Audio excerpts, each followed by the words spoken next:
Welcome to the Heist After Hour. This time we actually remembered what we were talking about during the episode to actually carry on into the After Hour. But before we get into that, just really quick, Mm. can we keep that conversation going about what I was talking about with like the message of Mother Night? Because what do you think the message of Mother Night was? Well, I think there were multiple messages in it, as any, you Well, know, sure. a thick piece of work like that. But yeah, no, I mean, I genuinely think like that was uh like even if for realsies there were embedded, agents working among the Nazis, it doesn't change the fact that in order to keep in order to keep that cover, they would have had to do horrendous things. They would have had to be guilty of things, and the fact that they were working in tandem against the Nazis does not cleanse their hands of it.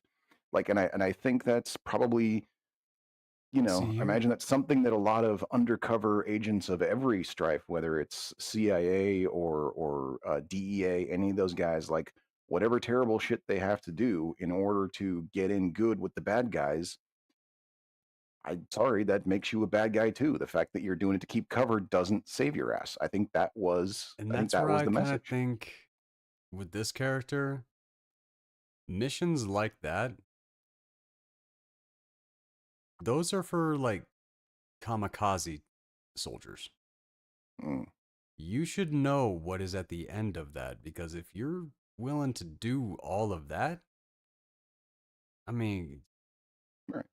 And he come even on. says it himself. Like you pointed out the line where it's like even when you're pretending to be something, you will become that thing. So it's like at a certain point, you have to admit that even though your justification for doing the bad thing was for an ultimate good, you cannot deny the fact that you were capable of and willing to do the bad thing and did it. Well, you brought up a great point that made me think about something. Why did he write this movie? Why did he Yeah. write this story when usually what he does is very much not this? Right. Why did Vonnegut do this? That is a good It question. I was should have looked into it a long time ago. I should have looked into it when I first saw this movie because like, the is question hit he me a then too. sympathizer? Is he looking for sympathy? Is he like, did he do something really wrong and he was wondering how people would receive what he did? Like, why did the author write this story? Well, okay. Well, I'm fairly confident in saying he's not a Nazi sympathizer for sure. That one No, I I can, can no. yeah, Okay, I shouldn't have tossed that one in there. That is yeah. fair. Let's see if there is any information on that.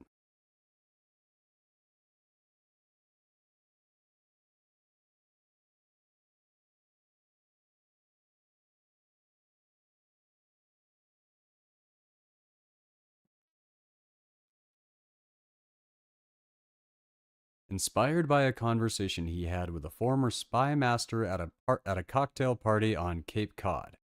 The spy master criticized spy films for being unrealistic, which sparked Vonnegut's idea for the novel. He wanted to explore the moral complexities of espionage and the idea that people are often judged by their actions, not their intentions.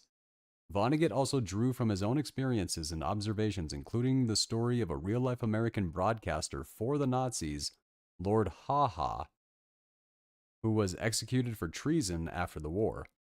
The novel's central theme, "We are what we pretend to be," reflects Vonnegut's belief in the importance of being mindful of the roles we play and the actions we take. hmm Which yeah. So basically, the short version is, I Got the think point this the across.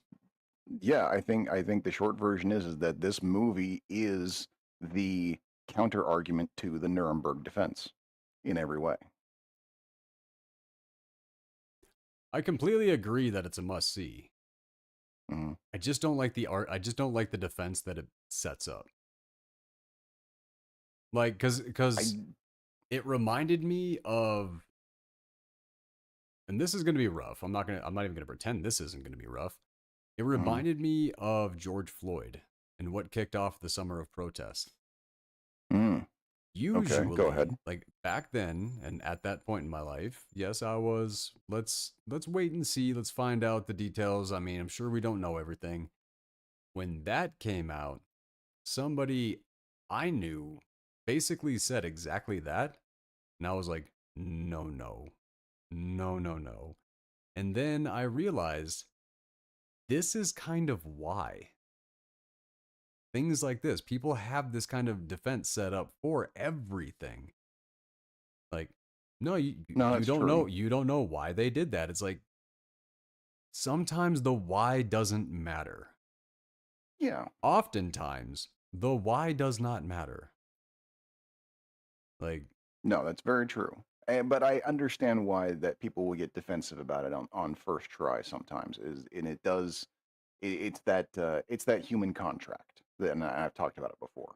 Is that it is, for the most part, as part of our, whole, like, our evolution as a tribal society, and a communal society, is we do hold the human contract in sacrosanct, and we don't, even if someone else breaks it, we don't want to break it ourselves. And that whole, just, utterly condemning someone just based on a rumor is part of it. So yeah, I'm, and again, not saying it's like an okay thing depending on how far someone takes it, but I get where the urge comes from. We don't want to, as you much as a don't lot want to of people believe will. people are evil. Right, yeah, and it is strange, that dichotomy of how easy it is for someone to believe a group of people are evil, but we have a hard time believing that a person is evil. Like, it's weird, I know, but it's true. And yeah. That may be a problem other people have. I don't know. I've never really had Yeah, that particular issue. but Like I've had so many people defend really, really just garbage people. And a few years later they kind of figure it out and stuff like that. But I'm like, no, they're just going through something. I'm like, no. How you treat somebody when you're going through something is the thing that really reflects that person, not what they're going through, how they respond to it. right. Like, there is And no also excuse for a sometimes, lot of stuff. being on a different emotional wavelength from someone can also be jarring, because it's like, if someone comes in, you know, you've got, like, roommate or something comes in, like, you hear about what the guy down the street did, fucking spit in my food and did it, he's already, like, going 100 miles a minute. You were just sitting there, watching TV, eating your Fruit Loops. You were not in the mood to get outraged right now. So you're just like, Hmm. all right, calm down. I'm sure it's not that bad. All you want to do is retain the peace. You have no judgment on your roommate. You have no judgment on the guy down the street. You have no dog in this fucking fight. You just want to stop the fucking yelling. And, but they're already on a tear. They're like, what, are you saying I'm lying? Like, that's how it goes, and but yeah, that's the thing, is like, that's what I think the message of the movie was, is that at the end of the day, we are very, very, very sympathetic of this guy, but he is also guilty, and we can see that. So it doesn't matter how much we feel sorry for him. It doesn't matter how much we see the justification and how he got involved. None of that matters. We know his story, and he is still guilty. Mm-hmm. So, and yeah, I think that's what the message is that, yeah, it's the actions that matter, not the intentions. And And that's why unfortunately, I say for missions like that, um, that's your kamikaze guy. yeah. Um, okay. Thank you for like finishing that. That it's a very controversial film. I can see, I really can see that.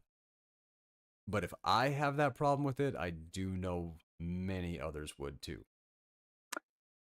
And I absolutely agree, which is why I think Mm. we should be having the conversation. Like I said, I Well, would the much rather conversation is a have good this one. conversation with people, and than not have people watch it. I think everyone should see this movie so that we can all have this conversation. I think this is something that gets re-argued and relitigated every other fucking day, and I personally am getting sick of it. Just watch the movie and then let's come to a decision. It is. Well, it is very highly rated, so yeah, maybe not enough people have seen it, but pretty much everybody who has kind of admits how amazing it is. And Hmm. the only bad reviews that I got when I was reading through all the reviews on it and everything, Oh yeah. it wasn't as good as the book. I should read the book. I should read the book, but I haven't read it. I still haven't read Slaughterhouse-Five. Like I don't of know all if the I can Vonnegut that handle I've this read, book. I haven't read his two like best ones apparently. I don't know if I could handle this book. Mm, And I haven't read Slaughterhouse-Five either. okay, I that's got one of a I those got a, that's I got that's a got the huge reading list ahead of me now. yeah. Slaughterhouse-Five has classic syndrome, unfortunately. What's that? Mark Twain once said, "A classic is a book that everyone wants to have read, but no one wants to read." Ha! That's funny. And yes, I can think of 1,000 examples of that. Hmm. Many that I'm guilty of. Yeah, same here. Yep. No, if it weren't for school, I wouldn't have read. I'm pretty sure I would have read nothing but detective novels because that is my jam. Yeah, no, I'm right there I'm with you. loving writing fantasy, but I love reading detective, and I love watching comedy. That No, yeah, is I'm. no like for the art medium, I seem to have my genre specific for each art medium. Yeah, yeah, same here. Well, and I even told you, before, like, I kind of low key hated the X-Files, but it influenced a lot of my series. So, you know, Yeah, you had mentioned that. I'm a little bit curious. You kind of dropped some hints about some novel stuff. What's gonna happen with your series? wait and see at the moment. I'm gonna try working on something else and give this time to percolate. See if people start taking interest in it. I did notice that I got a couple of new reviews. Still too few, but there's some new ones out there. So somebody's reading it and somebody's dropping the stars on Amazon. So it's not dead. It's just I do believe your biggest issue is marketing. yes, There's the books. I The think books you are are correct. entertaining. The characters are entertaining. I really do think that you need to take the copies you have and like go down to the bookstore and like sell them to the owner and get it going. Okay, well, first I'm gonna have to find a locally owned bookstore. That's gonna be tough. You live in Idaho. There's not. I mean, really? No bookstores around you? First of all, I don't like admitting that I live in Idaho, so let's not say that on the air anymore. I'm pretty sure I'm not the first one that brought that up. In this I've conversation, yes. mentioned that I live in conservative areas. That's the most I've Ah, said. okay. All right. All right. Fair enough. Fair enough. I am still a Portland boy at heart. I am here against my will. Let's just, I so say, aren't let's you like not 2,000 miles away? 300 miles away. Oh my God. I was thinking of Ohio. Thank God I'm not there. Yeah, that makes a lot more sense on how you drive in Portland on the weekends. Yeah. No, okay. Hit your conversation, man. Hit your topic. Oh yeah. So we're gonna get yeah. I mean, and that's what brought this to mind is when the hurricanes hit, and it has been kind of this weirdly insidious thing about how we have propagandists from the oil companies, which then go on to propagandists on TV and radio and podcasts, which all create pretext for politicians to basically not just ignore the threat of climate change, but to almost encourage it in some ways. um Like, I mean, my God, Texas cut off their entire power grid from the rest of the country just so they wouldn't have to follow regulation as far as like renewable energy and stuff like that. Like, that's how bad it got.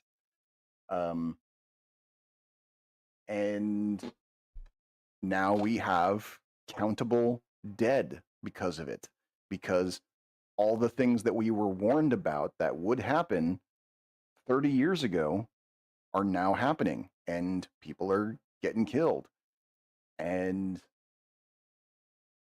who's going to take responsibility for that? All of these people who either lied or chose to believe the lies that they knew, probably weren't holding up. Like what? Like how do we do not have, aside from the Nuremberg trials putting Nazi propagandists on trial, we have no legal avenue. We have no way of sussing out what precedent or um, jurisdiction the law even has on that, especially when you put the First Amendment up against it. Because if you genuinely believe Well, that climate change what was a about like hoax, libel and slander and first of all, you have to show a grievance, which means like you have to prove that you have to draw a line that you personally were hurt by what this person said. That's what libel and slander have to do with. If someone says "fuck the cops" and some other cop gets killed, that's not a straight line. You can't that cop can't sue you for saying "fuck the cops" because that was too broad. Okay, even and at the same time, like, you have your free speech. If you genuinely believe that in your heart of hearts, that's not a lie. You believed it. So libel and slander are knowingly saying something untrue in order to hurt a specific person who can make a claim. Climate mhm. change doesn't apply to that. Climate change is a broad scope that doesn't hit any one specific person, and what one person can make a claim to say this one guy saying this one thing is what caused climate change. We don't have a legal structure for something like we don't have a legal structure for mass abject irresponsibility.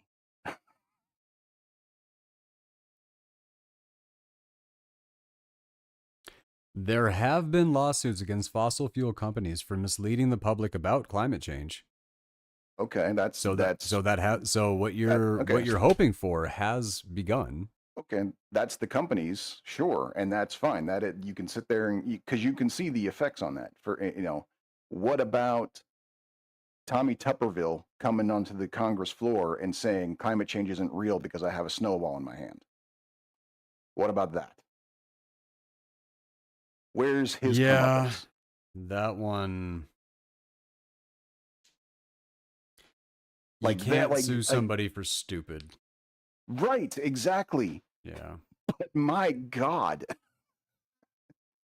Yeah, that it's kind of what the irony of that is ignorance is no excuse when it comes to the And law.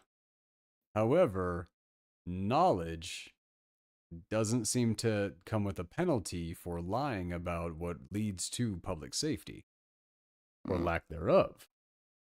right. That is an interesting one. So yeah, that's what I say. It's like I don't have an answer to this, but I think So far, ExxonMobil, Chevron, BP, Shell, and Duke Energy. Never heard of them, me but neither. those five are the main companies that have faced the biggest lawsuits. Let's find out about.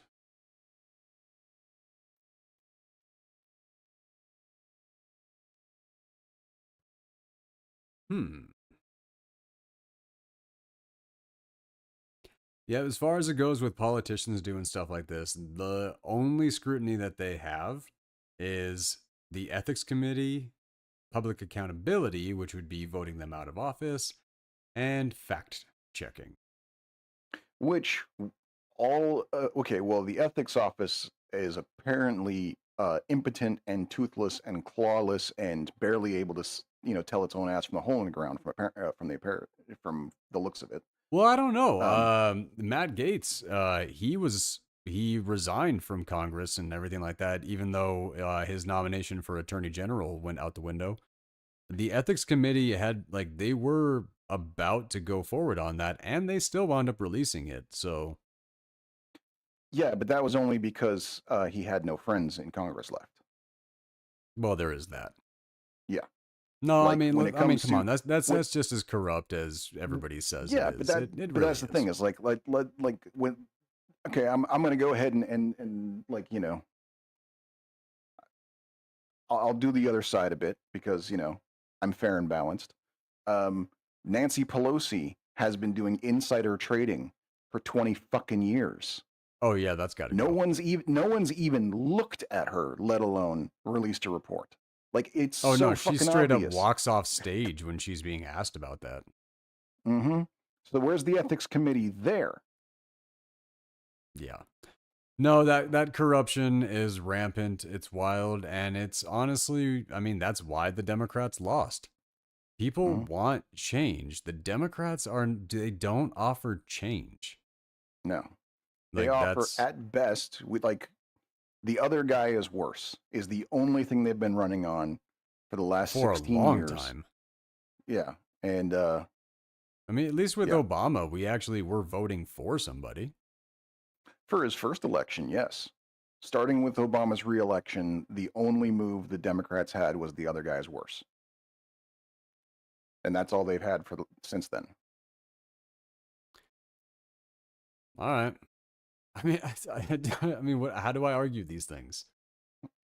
Yeah, That's not. You're not really that playing wasn't the other even side. You're still yeah, speaking facts.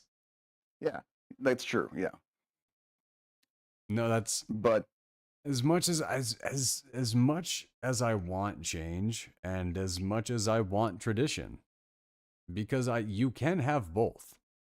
mm, There is nothing to say that you cannot have tradition and progress. there is. It's a lesson in Star Trek. If you watch a lot of Star Trek, which I have, they make a very good case in multiple occasions on multiple issues, usually using Klingon culture as a metaphor.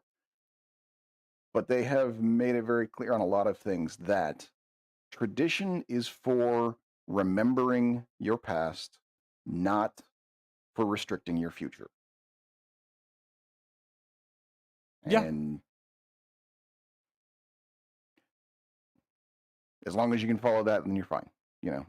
So, I think that is, uh, yeah, perfect. I mean, like I said, I mean, you got cultures all over this world that have traditions that date back longer than the United States have been the United States. mm-hmm, They have progressed right alongside us and oftentimes ahead of us. There is nothing to say that tradition cannot stay while you progress mm-hmm, culturally. yeah, But this big argument in our country about which culture is the one and like if this culture exists, how is it going to infringe on mine and all of this. And the unfortunate part is there are many arguments that back that up. And that's kind of what makes it suck. And I know it's and I'm not gonna go into this, but it's kind mm, of along the lines of what the leaders in the trans activist community have said. Like, you're going this hard, you're creating enemies. mm, We all do it. Like that's the thing. I was kind of thinking about this a little bit this week, and it's about tolerance. And the funny thing about tolerance is the people who claim to be extraordinarily tolerant in this country, they're really not because they're the ones who are the hard line yeah, where we come from is where we come from, and either you're with us or you're all the way the wrong. Now, there are. I am talking about one specific group, but which one do you think I'm actually talking about? Because as I think about what I just described, I can think of two.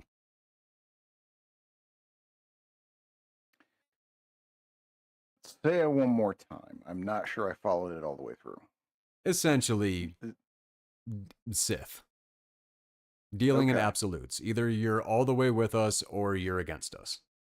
Okay. I see what you're saying. Okay.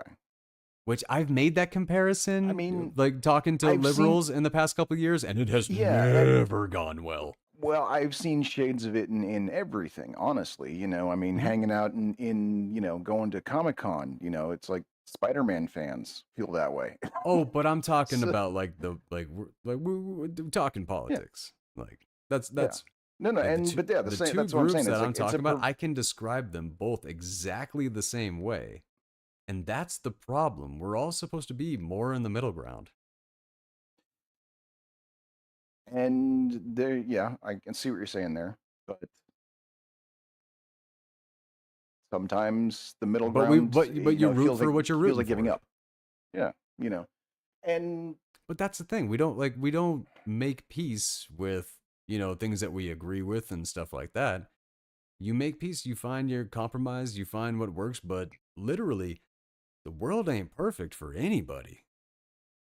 And it's never going to be. Everybody has to make compromises. It's not about one group getting everything they want and everybody else making compromises, which for a long time was white people. It's not about that. That was wrong. Doing that was wrong. It doesn't matter what the group is, the action is wrong. true. However, um, and then this is kind of an offshoot thing. I remember there was a time where my father was getting really into real estate. He was listening to a lot of audiobooks on how to buy and sell real estate. It was a weird time. Um, Audiobooks back in on the real day, estate. back in the day when house flipping was what cryptocurrency is now. Just to let you know how that goes. Oh, yeah. Okay. Yeah. Yeah. Um, Nice and metaphor. he said something interesting. He was telling me about what he was hearing on these books and advice, and he said that when you're making an offer on a house, if you are not personally embarrassed by your first offer, you're too high. Like when you're offering to buy a house, when you're offering to buy that house, if you do not feel beside yourself with guilt and shame with your first offer, then your offer's too high. You need to go lower. Does make sense. So when we're talking about a time where we want to bring to the negotiating table about like the complete lack of human respect that a government may has, if we even want to start with a negotiation, we got to start way over there from where we want to end up, because that's where because we haven't even gotten them to the negotiating table yet in Well, some here's the cases. deal. So That is a healthy mindset. That is not the group mindset. hmm, The amount of yeah, people that actually look at things that way and all that, sure, I would say probably the leadership maybe sees it that way and all this. But the allies and the supporters, I don't think they got that message. Especially, because I've traveled all over the place and I am not a person who doesn't have the conversations. I have asked, okay, I've dug deep, I've jumped in as many conversations as I possibly can, and there are many people that are just, nope, this is the future, okay, this is what we're getting, everything like that. And it's like, that's not, you're gonna, like, there's a way to win the fight. And I hope it yeah, goes. I and mean, all I want is everybody to be chill.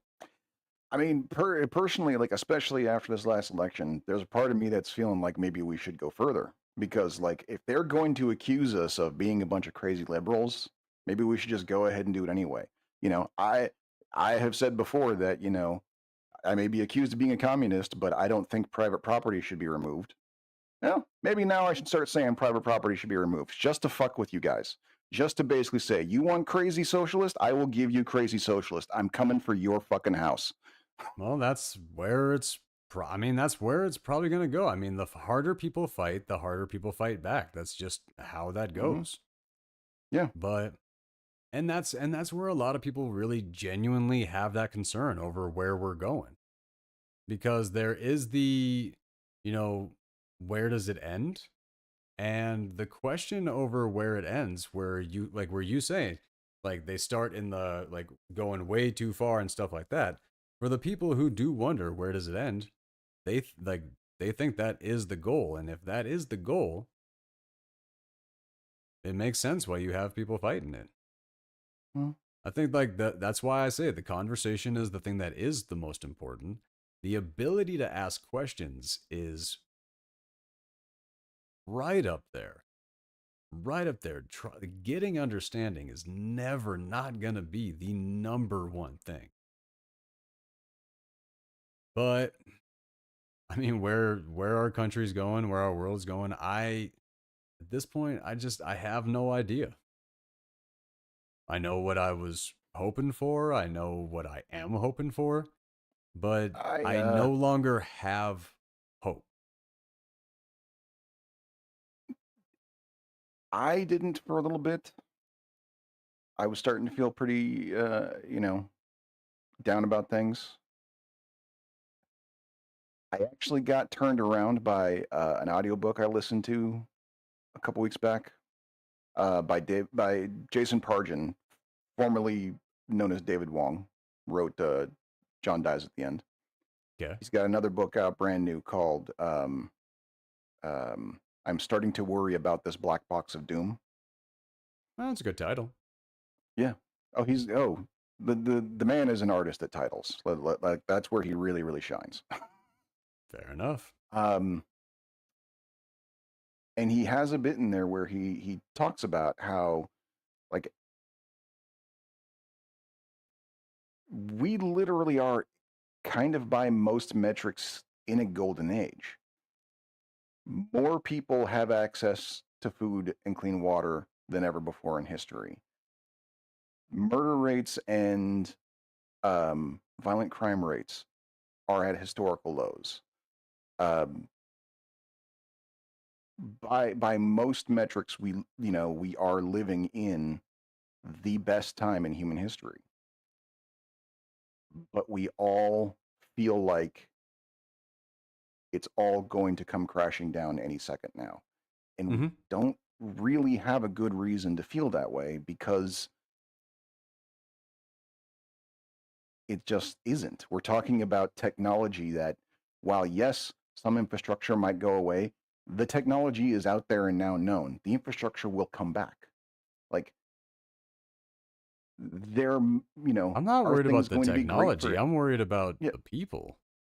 yeah, and the people too. Like also, again, there are more people alive today and surviving and living longer than ever. And so, like, No, no, yes, no. we What all like have the the, but the black we all box of have. doom? What like I think I agree. Like, what do you like? What does that exactly reference though? Because yeah, something can come back, sure, and Oh, sure, humanity well, may okay, endure, but I the want black box hope of, that yeah, my family and the people I love yeah, are going to be safe, and that hope is not exactly secure. right, So yes. In that's what the event of a possible disaster, which like, I mean, yeah, I remember having this conversation with someone. I I'm think it was sorry. a I'm still girlfriend's trying. brother. I'm trying to key in on the relation to what I was talking about. Like, because that's why you brought this up was what we were talking about, right? Yeah, well, I'm still trying to figure out why you brought this up when I was talking about climate change. Like we've taken a few leaps here. Okay, so now you're That's rolling with me. All right. okay. All right. Let's fly. Um. So someone was bringing up the asteroid. What if an asteroid hit the Earth? Big disaster, wipes out humanity. Big. I think it was like just after Don't look Don't up. Look Up came out. Mm-hmm. Yeah. And so, and I was saying, like, actually, it wouldn't be that bad. It wouldn't wipe us out. Like if an asteroid hit Earth, Like, don't get me wrong, it would suck. It would suck really, really bad. But Well, I humanity mean, wouldn't be wiped out. it would L- depend on how big. If we're talking the same one that took out the dinosaurs kind of thing, like, Oh, no, yeah, like like, if there was an asteroid that sent us into like half the world into nuclear winter, yeah, no, we could survive that. yeah. That's the thing is like even aside from like a comet hitting us and literally cleaving the planet in two, anything less than that, humanity will survive. It would suck. A lot of us would, you know, it would, it wouldn't be great. We'd take a hit, but that wouldn't be the end of human life on Earth. Um, but yeah, it's like even in that sort of thing, you got to think, okay, sure, humanity would survive. What about me? What about me and my friends and family? That's a different question. And that when you get narrowed in like that, that's when things change, you know. And so to talk about how like the world is doomed and everything's on fire, that's not true. But it's understandable that you feel that your own security is not secure. Like whether or not you'll have a home to live in or whether or not you'll have food to eat next by this time next year, that is a reasonable concern for most people. It's not the end of humanity, it's not the end of civilization, it's not even going to be the end of the United States, but it may fuck your life up anyway. And that is a realistic concern. That's not everything on fire, that is the system failing and will fail and be replaced by a new system, but what will happen to you in that process? That is a valid concern to have, but it's not the world is on fire. The world is not on fire. The world is actually doing better than it's ever done before. Where okay, that where that is true, the main point where when I talk about that I don't have hope, I'm not talking about the world. I'm not talking about the end of humanity. I'm literally talking about what you were like, "Oh yeah, that." No, that's what I'm talking about. That hope over security, that things are going to be okay, Mm, that housing prices, inflation, all of these things, the things that can tank the average American, especially the people living on the lower end of middle class and and lower class. mhm. It's great to know that that's like telling an African kid like, "Hey, there's fat Americans." Like, great. Okay, I see what you're saying. Still has shit going on. Like like we have like the concerns that we have, like where I said, I have my hopes for what the future is going to hold, but I don't have any hope anymore. Hmm. And that's where, and like we were talking climate change, we were talking like it went down, like it, like I was kind of backtracking it and everything like that. It did actually make sense on how we got here, but the lack of hope is what most people are feeling these days. Okay. Well, And and it's not, that's and yeah, why no, great. Yeah, the sky's still going to shine blue, grass is going to be green, and frogs are going to fart in the ocean. Awesome. But frogs don't live in the ocean. I said fart. In the ocean? Aren't they all like rivers and Oh, there's no rivers next lakes to and stuff? oceans? Are there saltwater frogs? Are you telling me that there are Now I'm saltwater genuinely amphibians out there? curious. Oh, come on, man. How does like this after hour, the shit that like this goes, it's just ridiculous. Yes, there are a few species of saltwater frogs. Okay. I guess I should have figured. This is planet Dude, Earth the after all. world is After all. huge. There's everything Yeah. in it. Yeah. Apparently, the dodo's back. Hey, what? Did not see Yeah. that coming. Well, yeah, Good like for they've been like Dodo. practicing. I think they made like I think they created a dodo egg. Huh. Seriously, without a specific topic for us to talk about. No, this is the ADHD podcast, I and had only a specific you topic. have ADHD. Topic. Then stay on topic. I was staying on topic. You're the one who decided you wanted to talk about something else. But with the well, we kind of went down through libel laws and then ethics committees and all of Yeah. these things. But But that's kind of what I was saying, and this even goes to what you were talking about, like having this conversation, like saying like what like me not having the answer, and then me just saying it on the air, putting it out there in the zeitgeist of the world, to our 500 some odd subscribers, to get them thinking about it, to get them talking about it, um, because if we have a plan of action, if we can say to ourselves, okay, there is something we can do about it. There is something we can do to make sure that the bad actors in this scenario actually have a price to pay, as opposed to right now, where right now we have this steaming pile of bad actors getting away with whatever the fuck they want. Like not just in lack of a system, but using the system against us. you know we don't we had a plan of action to get Bernie into office, but then the people who were in charge of the action changed the action and put two completely useless people on the ticket instead, and that screwed us over. Okay, so so what is the plan? Like, we need, if we if you want to want to have hope. know why I keep jumping into other topics, it's because you do stuff like that when talking about the environment. Do we need to belabor this point, or do you know what I'm talking about there, though? That's the thing. Like, do we need No, to I do we need do. to relitigate Bernie when it's just a reference point and not part of my argument? That is very specific to what literally just happened. I'm talking about the kind of stuff. Like, it goes like that. Like, stuff comes up, and then I think that's the direction we're going in. And no, that's just your ADHD brain taking a If you would let me 3 second complete pause. my point instead of interrupting me halfway through it, you would see I'm going You somewhere. do the same shit. But fair. Because I do want the same thing, so very fair. Yeah.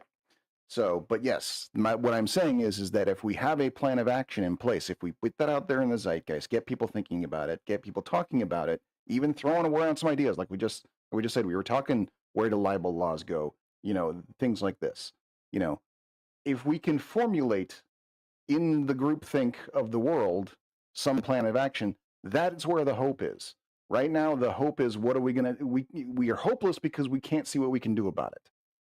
But if we can see what we can do about it, even if it is a difficult, long journey, like, every part can be broken down into smaller parts. And that's why I think we should be talking about it. That's why I think everyone should see this movie, so that we can talk about how we're going to make propagandists pay for propagandizing us into our own fucking destruction in a very, very difficult setting like the United States of America. Germany's got no problem with it. They don't have a First Amendment, so they just straight up made Nazis illegal from here on out. You can't do the Nazi salute. You can't fly a swastika. You go to jail, which, That sounds hey, nice. great, awesome. Cannot do it in the United States. Tried, can't. So what do we do about our climate deniers? The Sandy Hook folks, they were able to draw a line. They got Alex Jones because they were a very specific set of like 8 people that could point to the direct damage done to them personally by him. But as for, like, you know, conservationists who got to spend the rest of their lives going, no, the frogs are not gay. Like, those guys can't do anything. They're fucked. What do we do? What do we do about that? What do we do about all of these nutballs like you and me, who somehow got access to a microphone, and now we get to say whatever the fuck we want, and everybody is, for some goddamn reason, listening to us? What do we do about people like you and me to make sure we stay responsible?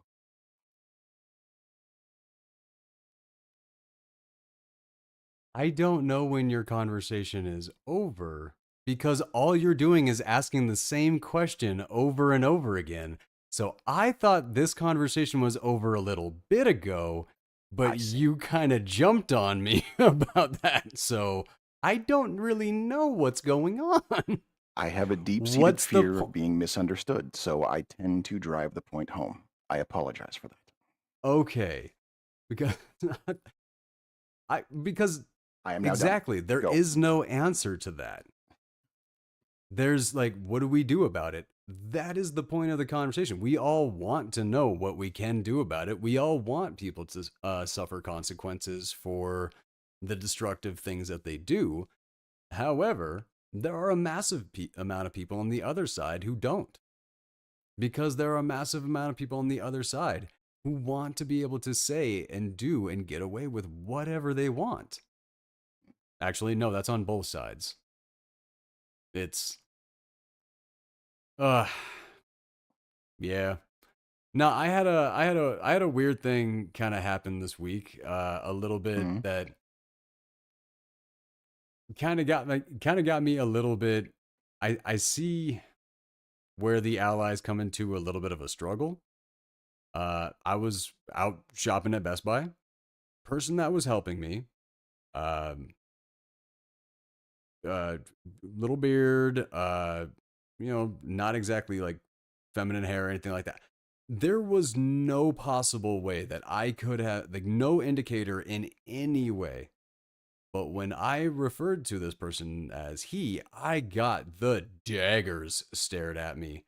And it was so confusing that I couldn't even figure out why they were looking at me like that. Like, Hmm. it sucks to be stared at like you're freaking evil just because you're being innocent. I see.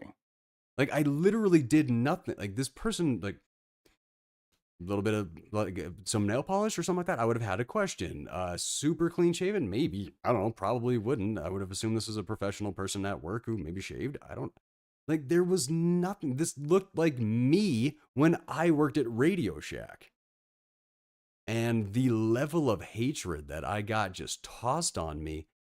What do I do? Like, why? Why does anybody deserve that? Like, it doesn't make, like, that just feels like creating enemies for no reason. What'd they Like, if say? somebody is doing it on purpose, that's one thing. But like, if it's that's basically like living in the closet and then getting furious every time somebody thinks you're straight. I I don't see mean, the yeah. difference. Okay. Yeah. I mean, I cannot speak to the situation. What did they say anything? Well, no, I mean, they corrected me, Okay. but like, you know what it's like to be looked at with hatred. Yeah. Yeah, that is. I think people really get in their kind of way on that one. Because, like I said, I literally see no difference between what I just described and a gay person living in the closet and then getting super pissed off when somebody calls them straight. Okay. But Yeah. I mean, I understand your discomfort in this conversation. I get it. yeah. No, it's like, it sucks to have things like that kind of happen throughout the week and then try to come on the show and like keep the open, because I know how liberal you are, everything like that. So it sucks to have stuff like that kind of happen and then like come in and then not want to talk about it. Well, I get But I that, know but you're not the person to talk to it's about this type of stuff. It's just, this is the podcast. yeah. Well, and I mean, I don't know, man. It doesn't sound like you got canceled. It sounds like, you had a service worker shoot you bloody daggers. Like, it doesn't sound like that big of a deal, honestly. It's And not that big of a deal. Like, that's, come on, man. Don't do that. Like, like, it's especially, I not mean, like, how I'm not saying it's the worst thing in the world. I'm not saying it yeah. epically ruined my day. I'm not saying anything like that. I'm saying this person was a dick, and it kind of sucks that I'm not allowed to call that person a dick. I mean, why not? I mean, it's like that. I mean, I guess that's the thing is like, Okay, so if a straight person or something like that, working professional, like a retail worker or something like that, if out of nowhere they just started staring at me like they wanted to stab me, I would have confronted. okay, This is a person I could not confront. they were able to treat me like shit, and there was nothing I could do about it. And to a certain degree, you can almost take that as a compliment. What? How do you rationalize that? Because you were safe. If they thought that you were the kind of person who would flip out on them for correcting you, they wouldn't have. No one's that fucking stupid. What? So you're saying nobody's ever been attacked by somebody that they've hauled off on when it's very, very clear that's not a person you should have done that with? Oh, I'm not saying nobody. I think we could go to the it's... internet and have some fun with this one. Okay. All right. Mister, there's always one fucking case somewhere in the world in history. Oh my God. No, that's a big... Like, I'm literally, saying fuck around and find out. That is like a big... That is a big highly thing. highly likely, and you know, how old was this person, would you say? Tough to say. I can't really tell ages that well anymore.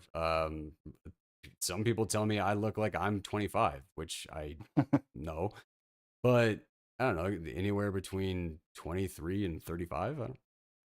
So probably somewhere in the age range of someone who is, you know, probably got a lot to prove one way or another, no matter what their identity is. No, okay. No, I do see that. That bothers me about anybody when they're like, when anybody isn't being professional.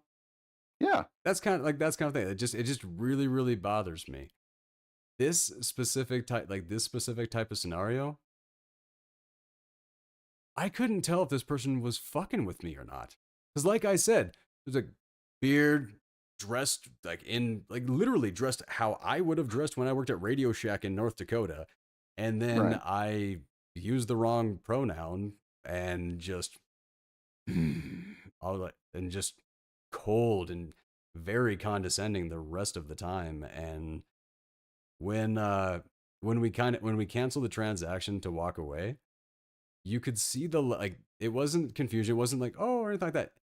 It was like hurt. And I'm like, don't tell me you're taking this personal. And I had no idea how to deal with the situation. And it's not me going outside of and like kind of creating anything like this. I have been alive for a long time. I know when awkwardness is in the air.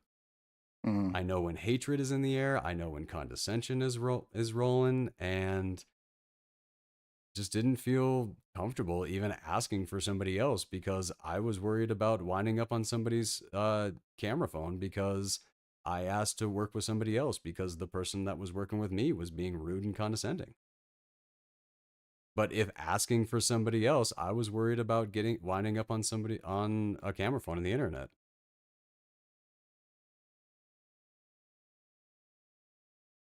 That's a fear that just sucks. Rational or not, everything like that. It is rational because there's too many examples of it.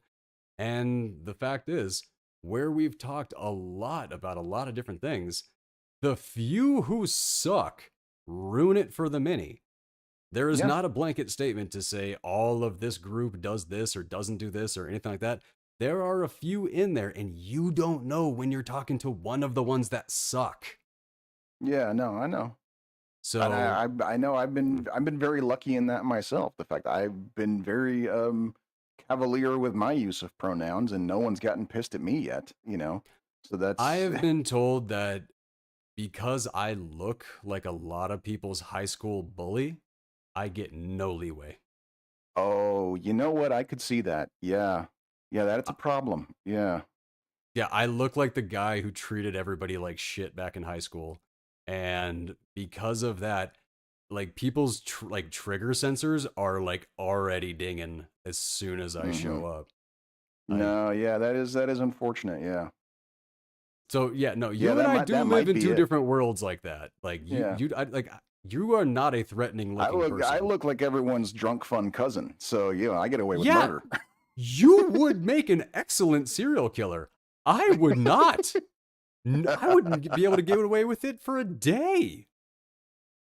No, people would be watching everything like that. People, no, they'd be like, "Oh, I don't trust this guy." No, I'm literally the guy your mama warned you about. I was thinking about Hmm. this the other day. I back in like high school, I innocently stopped by one of my friend's house and to say hi, and her mom came out and she was like, "You get the hell out of here." I was like, I was, school's starting a couple weeks, just went like, "No, you go." A few years later, at prom, I'm walking down, and her mom is like, "Who's that?" She's like, "That's the guy you kicked out of our yard." She's like, "Oh, really?" Like, it was funny because and the girl that I'm talking about, she told me like her mom like tore into me. She's like, "I know that kind of guy. You stay away from that kind of guy." And I'm not gonna lie, my head just a little bit because I actually got to be the guy your mama warned you about. There you go. And Yeah. teenage me loved that. Oh, for sure. For sure. Yeah. No, but no, I think that's one of the reasons why I have so many more stories like this than you do is Hmm. I've been told many times about literally that exact thing. Like, That's probably true. Yes. Yeah. I guess that, yeah, and I can't relate because, yeah, I've been corrected too, and it was never with any animosity. Everyone's always just so you know. I'm like, oh, right, okay, yeah, no, and that's I have those stories too. That's why right. I have Yeah. I know when the dicks are I e- being dicks because I I even have the had good stories I too. like this is how nice it was for me. I had a trans woman apologize to me for assuming my gender once. Oh my god, you've told me that story and what like That's how nice of an experience I have in this whole thing. So like I'm like so yeah, I guess really it is two different worlds, man. I'm sorry. Like whenever I hear this, I'm sitting here going like it can't possibly that bad. They're all such lovely, polite people. This is But yes, when you and I walk into a room, there's a decent amount of people that are going to look at me and go, "That guy's a dick." There's not anybody who's going to look at you and go that way. no, I guess that's true. I'm pretty disarming. Yeah. Yeah. I'm not. Once I start talking, then I am. But I think it's mostly just the tone of my voice. I don't think it has to do with anything that I say. I think it's just how it Yeah. sounds. But Well, that goes yeah, into a story that I've told you before. And oh, thank you for giving me this window. I've been looking for a reason to tell this story on air about my first ever internet comment. And right. so, yeah, do we have enough time? How much time we got left on the after Go hour? for Because it. this Doesn't is matter. I would It's the call after okay. hour. All right. So the kids gather around the fire. This takes place in the 90s. Oh, you're turning the firelight on. Very good. Nice. Very cool. Um, So this may be difficult for some of you to understand, but once upon a time, Matt Damon and um, Ben Affleck were considered indie.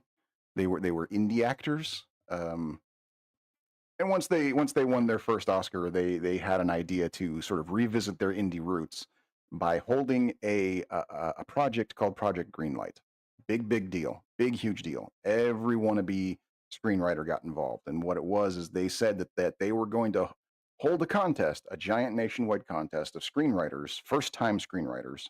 That was the big important thing, and they were going to choose one screenplay, and the one they picked, they were going to give you $500,000 to produce your screenplay into a movie, which was Right. that was a shitload of money back then. All right. So of course I entered this contest with the first screenplay I'd ever written. I had written it like a year before that this started. That was my first screenplay, so I will tell you it was shit. I know it was shit. I know everything I did wrong. It was a shit Probably. I screenplay. mean, I hadn't chances of it yeah, being I a had Godfather are pretty low. right, yeah. I had no chance of winning. But the interesting thing about this is that part of the rules, because this was a free contest, no one had to pay any sort of entry fee to get in. But what you did have to do is read three other entry screenplays and fill out an online questionnaire giving the rating and reviewing this screenplay. That was our entry fee. You read 3 other screenplays, fill out a questionnaire on them, and that was how we all got it done. Now, of course, I'm eliminated in the first round because my screenplay sucked. But the interesting thing was is that I got to read the questionnaires that the other contestants wrote for me, and it was a lot of very basic, yes or no questions, rate out of 10. Does this fit the budget area? Yes or no. There a lot of very basic technical stuff. Make You sure know. you stay to the end of the story. Just trust me.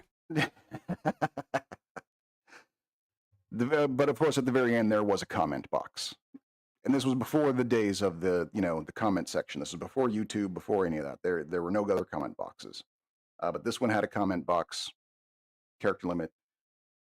First 2 guys that I read, they were firm but fair. You need, your story doesn't have an ending. Your main characters, are unsympathetic. Usual stuff like that. The third person, though, hated my screenplay with a passion.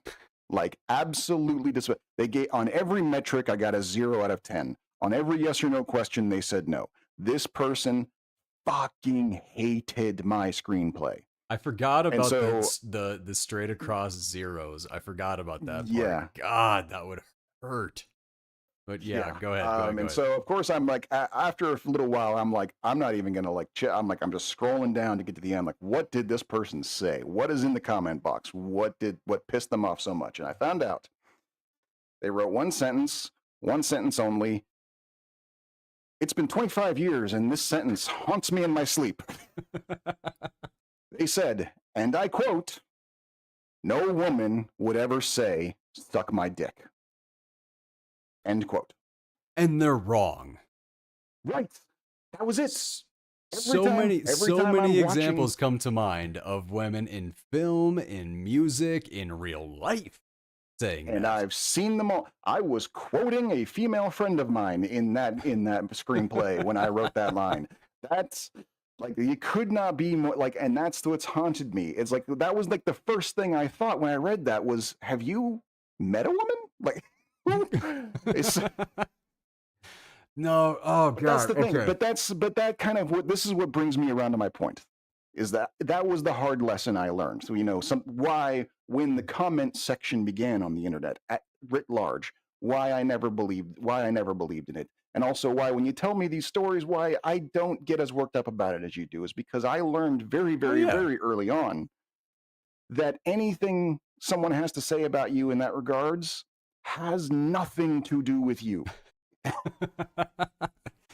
No, I do. Whatever this Best Buy person's deal was, trust me, you had nothing to do with it. Oh you no, just see, happened to be that's there. not that's not as much of a personal slight as where it's just, it sucks that so many people just feel like they could just be shitty for whatever reason. It does not matter. It's being a dick. You're still a dick. Like, you may not care because you are totally on board with it, but that doesn't change it. And it just sucks that people don't care to filter that out as much as they once did. There is something like, you pretend something long enough, eventually it's what you are. If you put it out there, you are well mannered, it does affect you. But if you wear it in a way that you just treat people like crap. Okay, here's my thing: left, right, north, south, whatever. If you're using your cause to treat somebody like crap, you're a bully. You're not a good person. True, yes. You suck. Yeah. It does not matter if your cause is the right one. It doesn't matter if your cause is on the correct side of morality or not. You're still a dick when you treat people like crap. And it's like I said, it's not a personal thing that I feel personally slighted by these things.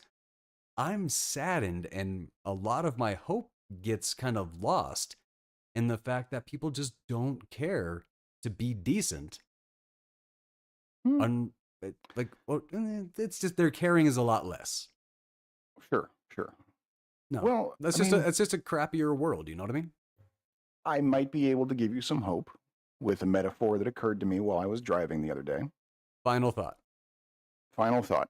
I was on the highway driving along. Some psycho comes speeding down, weaving through traffic. And I remember thinking to myself, Jesus Christ, like the only reason this guy is able to do this without dying is because the rest of us are following the traffic laws. Correct. The only reason anyone gets away with being an asshole is because no one else is. So it's not that bad. Like, yes, there are a few of them, and yes, they do a lot. It really sucks with the damage that they can do. But the fact is, the only reason they are capable of existing is because they are in the extreme minority. That is true. The big reason why so many like the assholes are there is because somebody's not an even bigger asshole to shut them up. Exactly. It's kind of interesting. It's a nice thought to nice thought to leave off on the week, but I like So the thought we're remember, leaving save off your on the week. local asshole. It's your duty. We're definitely closing the show on that final line.